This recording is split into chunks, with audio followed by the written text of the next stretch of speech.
And welcome to week 9. Oh my gosh, I can't believe it's already week 9. We're getting so close to the end. Can you feel it? All right, so this week I really want to cover just some final things, because we have some people who are really killing it and some people who are still just getting on board, and that's okay, because you'd be really surprised to know just how much 3 weeks of some dedicated work will be. And I know we have a few sprinters in here, right? Where you get to the end and you're like, yeah, I can do this, and you still can. So really give it your all these last few weeks. So for those of you who have been killing it, I get a lot of questions of what else can I possibly be doing to make it even better.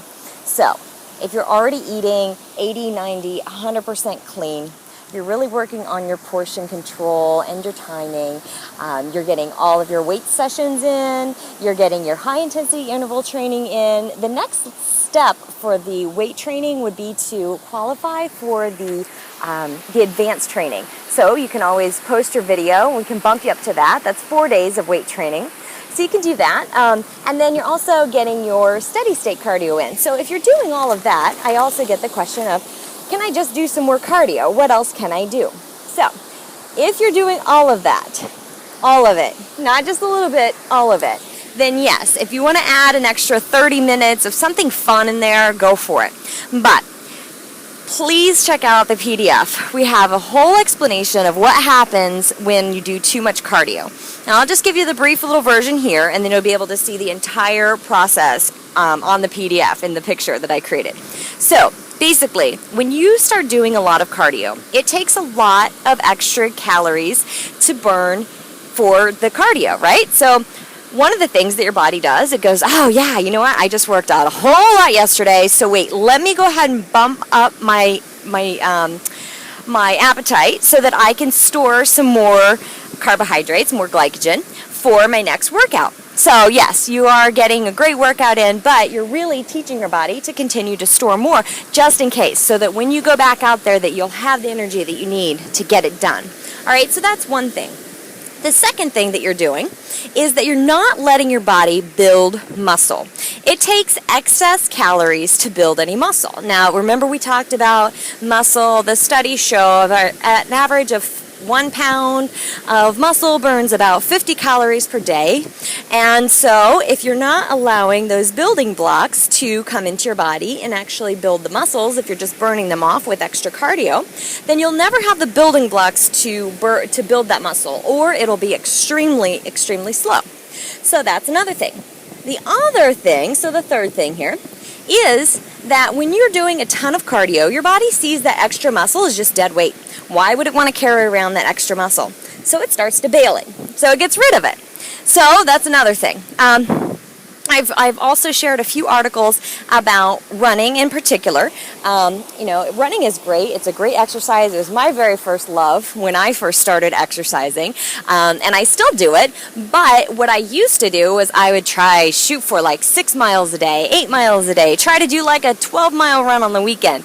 No specific training plan in place. I just thought that more was better. So with doing something like that, you're also increasing your inflammation in your body. So I was always puffy, and I couldn't figure out why.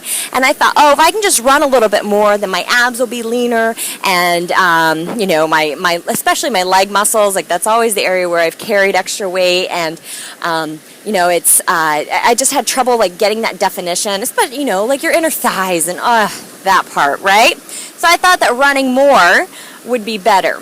And then I read the study about the long, slow distance burns more fat, da-da-da-da-da. So it wasn't until I changed to doing the high-intensity interval training, the sprints, more weightlifting, less running, that I really saw the results. And so kind of the same thing happens, it applies when you're doing any other kind of intense cardiovascular exercises like that for very long periods of time. So if you want to improve your results, number 1 is look at your nutrition. Number 2, hit those weights. Also, try to qualify for the advanced training program, and you'll get a 4th day of weight training in there, and there's more volume. It's definitely more challenging. And so then after that, make sure that you're getting your 2 high-intensity interval training sessions in. I wouldn't really add a 3rd one in there because they are so hard on your body, and you really do need some recovery time. But then also if you're getting your 40 minutes of steady cardio in there and you want to add some kind of fun class in there to get a little extra, that's okay. But doing more cardio is not better.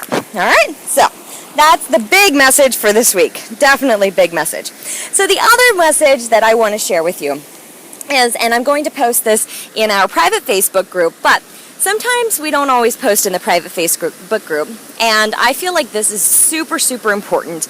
And I really try to take this inventory on a regular basis, just in my life in general. So I've taken it and I started working on it with fitness, and then I moved it into my regular life. So the first exercise is to think about 5 things that you're grateful for that you're able to do now that you were not able to do before. 5 things that you're grateful for your strong body. What is it? It could be that you can pick up your kids better, that you can play in the park better, that your clothes fit better, that you have better self-confidence, that it's improved in your job, it's helped to improve in your relationships, things like that. So that's the first exercise. And then the second one, this is one of my favorites. Okay, so the second one is really 5 ways that your change in lifestyle has improved the lives around you. Because we all know you can't change somebody else. But I am sure that each one of you has noticed that other people have started to change around you, simply because of the decisions that you're making. You don't even have to tell them why. You don't have to tell them to do it.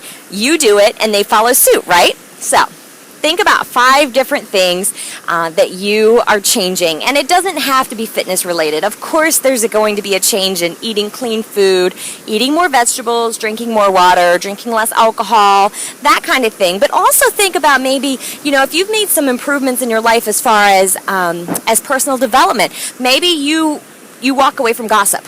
How awesome is that? You're not participating in gossip. And so people stopped bringing all of this crazy emotional drama to your life, right? If you stop paying attention to that, it'll stop coming, So that might be one of those things too. So really take a full inventory of your life. I recommend doing this. I try to do it about on a monthly basis. I practice gratitude a lot just on a regular basis, but I really try to sit down about once a month and try to think of 5 specific things. And sometimes they overlap and sometimes they're new. And I always try to get new, but sometimes you just improve on the things that you have. So that's week 9. I hope you have a great week.